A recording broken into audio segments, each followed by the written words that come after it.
दोस्तों, पहले इजराइल मारता है, फिर इजराइल का दुश्मन भी आके मारता है, उसके बाद पाकिस्तान लास्ट में लेकिन बिग विक्ट्री जरूर लेके जाता है। कैसे? वो सबके पैर पकड़ के जब पाकिस्तान से तो उम्मीद थी कि वो सऊदी का मसीहा बनेगा, सऊदी का रखवाला बनेगा। अब वो पाकिस्तान कैसे कमजोर दिखा है। हुआ यूं, एक एलपीजी टैंकर जिसमें 24 पाकिस्तानी क्रू मेंबर्स थे, उसके ऊपर इजरायली ड्रोन ने हमला किया, उसको बम किया और उसके बाद हूथियों ने सारे के सारे क्रू मेंबर को बंदी बना के रख लिया। पाकिस्तान लंबे समय तक, करीबन 10 दिन तक यह न्यूज दबा के रखा। अब दोस्तों, सऊदी डिफेंस फैक्ट का नतीजा यह हुआ है कि देखिए, पाकिस्तान के ऊपर अब कोई भरोसा नहीं कर रहा है। एक तरफ सऊदी परपेचुअली हूज के साथ वॉर पे है, तो पाकिस्तान के जो क्रू मेंबर्स हैं उनको हूं भी सस्पिशन के साथ देख रहा है, इसलिए अरेस्ट कर रहा है। और प्राइमरी सऊदी पाक डिफेंस पैक्ट हुआ ही इजराइल से बचाने के लिए है, तो इसीलिए इजराइल तो देखिए बॉम्ब करेगा ही। इतना ही डर लगता है पाकिस्तान को इजराइल से। यह सवाल दोस्तों सऊदी भी आज पूछ रहा है, क्या हुआ है? आपसे निवेदन है, वीडियो लाइक करें, चैनल सब्सक्राइब करें, बेल आइकन अवश्य दबा दें। एक एलपीजी टैंकर था जो कि रास अल ईसा पोर्ट में था।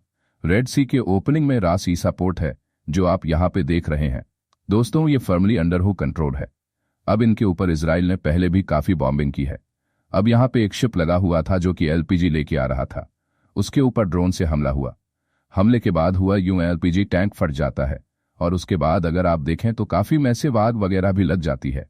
कुछ इस प्रकार की तस्वीरें भी आ रही है। जो क्रू होता है उस जहाज में, वो सबसे पहले जाके इस आग को बुझाता है, लेकिन उसके बाद भूत आ जाते हैं और आके क्रू को अरेस्ट करके ले जाते हैं। दोस्तों, 10 दिन तक इनको डिटेन करके रखा गया। यहां पे पाकिस्तान के इंटीरियर मिनिस्टर आए और उन्होंने ही कहा कि देखिए, पाकिस्तान की डिप्लोमेटिक टीम्स ने इतना गजब का काम किया। और उसके बाद नतीजा यह हुआ कि आज हमने अपने 27 में जो 24 पाकिस्तानी थे सबको रिलीज करवा दिया। लेकिन सबसे इंपॉर्टेंट क्या है, कौन फाइट कर रहा था उस क्रू के लिए? पाकिस्तानी क्रू थे, पाकिस्तान की सरकार थी, यानी कि आप कह सकते हैं डिफेक्टो पाकिस्तानी जहाज था, और उसी के ऊपर इजराइल ने की है बॉम्बिंग। यह न्यूज आया क्योंकि पाकिस्तान के इंटीरियर मिनिस्टर ने कहा कि इजराइल ने इस एलपीजी शिप के ऊपर टारगेट किया है। अब यह शिप रास ईसा पोर्ट में डॉक था, तो इस वजह से हो सकता है इजराइल ने इसके ऊपर टारगेट किया। पाकिस्तानी क्रू भी थे इस जहाज में, तो और भी अच्छा मौका था टारगेट करने का, तो इजराइल ने टारगेट किया। देखिए, कारण क्या है कि अगर आप यमेन की बात करें तो वहां पे एलपीजी की काफी ज्यादा इंपोर्ट होती है और वहां पे हाउस होल्ड्स वगैरह के लिए एलपीजी चाहिए होता है। अब जो हूज हैं वो उस एलपीजी के ऊपर काफी सिग्निफिकेंट टैक्स रेवेन्यू भी कमाते हैं। तो इस प्रकार से जब आप एलपीजी के सप्लाई लाइंस को हिट करते हैं तो हुइयों के लिए टैक्स रेवेन्यू की जो अर्निंग है उस पर एक मेजर अटैक होता है। भले जहाज में एलपीजी दिख रहा है, हो सकता है कहीं ना कहीं शक होगा कि क्या इसमें कोई केमिकल वेपन्स है, क्या अन्य कोई चीज जा रही है। पाकिस्तानी क्रू है, देखिए डर होना तो स्वाभाविक है। उस टैंकर में है क्या सच में एलपीजी है या कुछ और है? यह तो पता चला एलपीजी ही था। दोस्तों, ये सिग्नलिंग भी है कि आप कहीं भी रहेंगे, यदि आप पाकिस्तानी हैं और आप यदि यमेन वाटर से भी ऑपरेट कर रहे हैं तो आपको हम चुन के हमला करेंगे। दोस्तों, ये इजराइल ने एक बहुत मजबूत मैसेज दिया है पाकिस्तान को कि तुम मत भूलना, तुम हमसे लड़ने के सपने भी ना देखो। यहां पे दोस्तों सवाल उठता है कि तो मदद कर रहा था पाकिस्तान, फिर हूतियों ने उन्हीं को क्यों डिटेन कर लिया? दोस्तों देखिए, यहां पर जो सीक्वेंस आया है पाकिस्तान के मिनिस्टर से वो ये है कि जैसे ही यह फायर को क्रू ने कंट्रोल किया हो, बोट आ गए और टैंकर को जब्त कर लिया, बोर्ड को भी जेल में डाल दिया।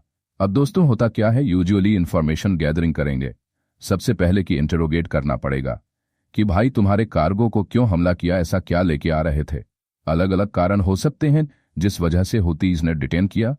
सऊदी पाकिस्तान डिफेंस पैक्ट, इसके क्या मायने हैं? देखिए, सबसे पहले पाकिस्तान इतना डरा कि कोई इजराइल का कंडमिनेशन नहीं है, बस कह दिया इजली ड्रोन ने हमला किया। बाकी कहीं से भी इजराइल से डायरेक्ट कन्फ्रंटेशन ना हो जाए, पाकिस्तान ये अफोर्ड नहीं कर सकता। जब कहा जा रहा है सऊदी पाक डिफेंस पैक्ट इसलिए हुआ है क्योंकि सऊदी की रक्षा करेगा पाकिस्तान इजराइल से, तो वो तो होने से रहा।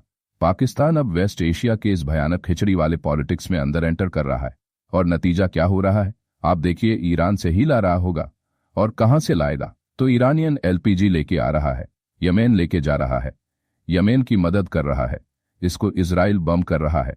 फिर भी पाकिस्तानियों को 10 दिन तक डिटेन करके रखा जाता है और 10 दिन बाद जब रिलीज किया जाता है। लेकिन सऊदी के लिए ये एक मैसेज है, इजराइल के सामने पाकिस्तान किसी काम का नहीं होने वाला। यही सामने देखने मिल रहा है। उम्मीद करता हूं दोस्तों आपको ये वीडियो पसंद आई होगी। लाइक जरूर कीजिए।